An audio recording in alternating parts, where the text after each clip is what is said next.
I want to start this video with honesty. Our last episode about feeding schedules sparked a huge debate, and I read every single comment.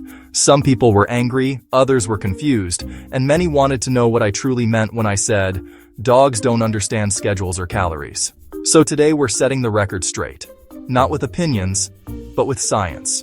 I'll show you exactly what research says about how often you should feed your dog, why it matters, and how to find what's truly right for your pet.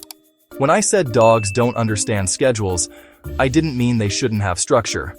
What I meant was that dogs don't think about time the way humans do. They don't stare at the clock waiting for 7 p.m. dinner. What they do understand is consistency, energy balance, and emotional security.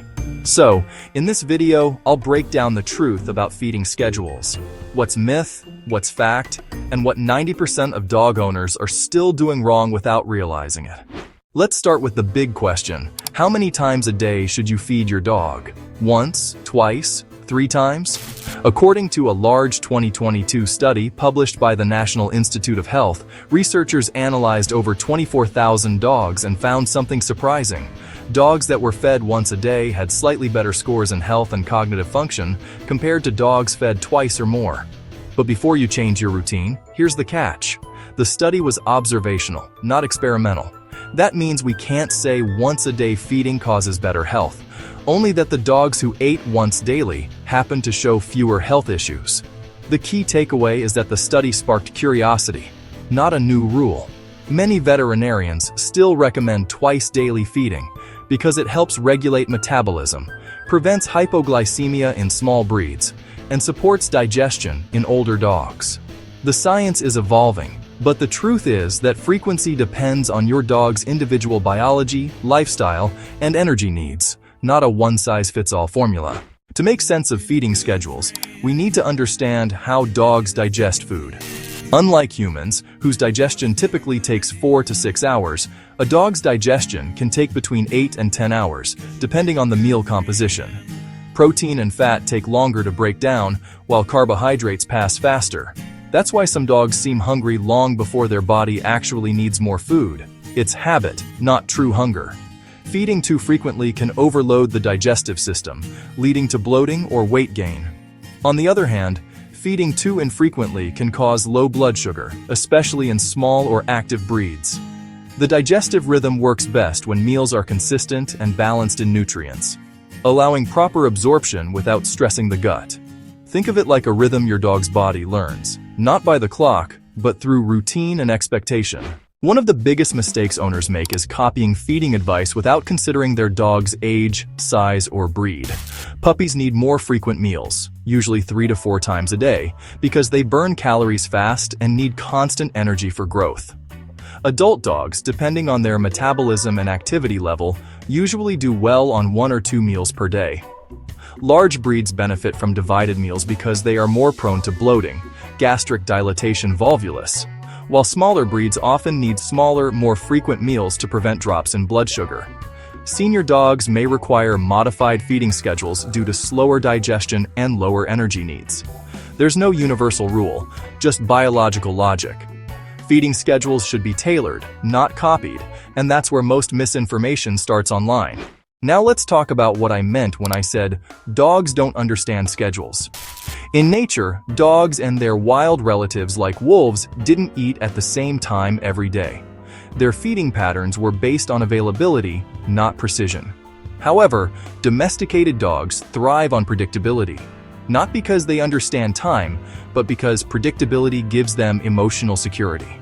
When we feed them at roughly the same times each day, it helps stabilize hormones, supports digestion, and lowers stress. But when owners become obsessed with exact times, like 7:00 a.m. sharp, it can backfire.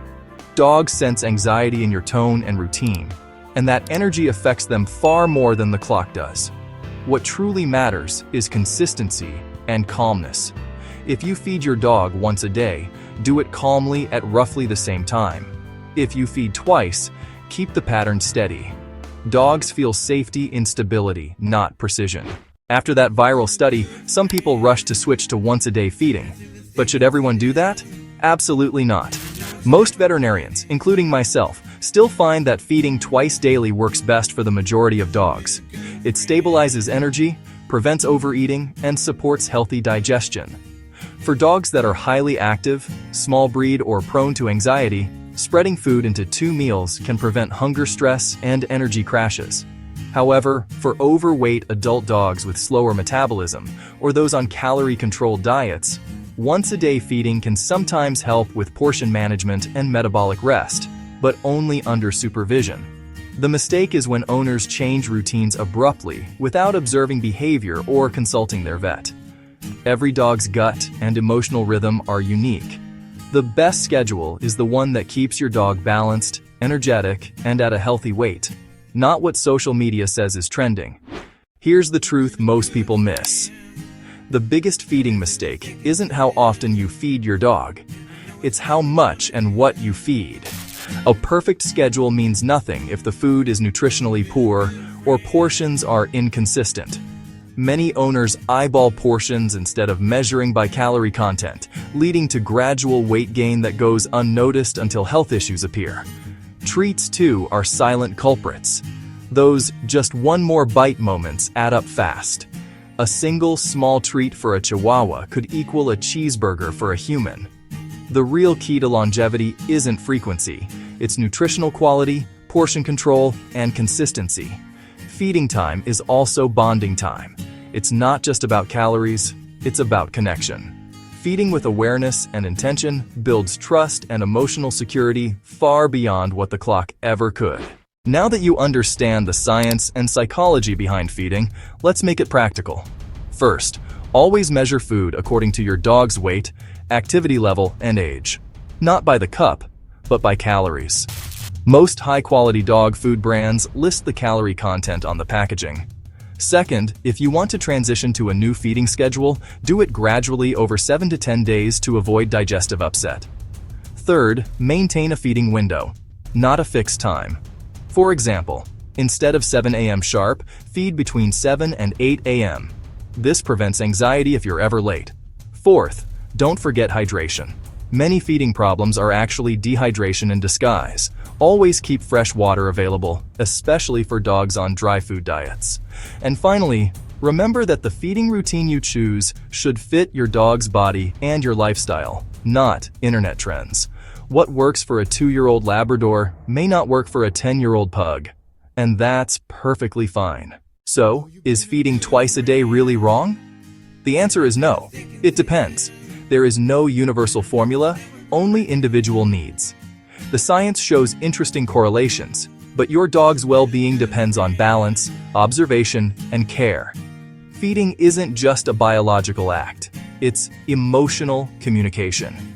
When you feed with presence, consistency, and love, you're not just filling a bowl, you're filling trust. Thank you to everyone who shared their opinions on the last video. The debate helped start an important conversation about canine nutrition. If you learned something new today, give your dog a gentle pat. And remember, love isn't measured by how many times you feed your dog, but by how well you understand what they truly need. Stay tuned for our next video, 7 hidden foods that secretly harm your dog's health.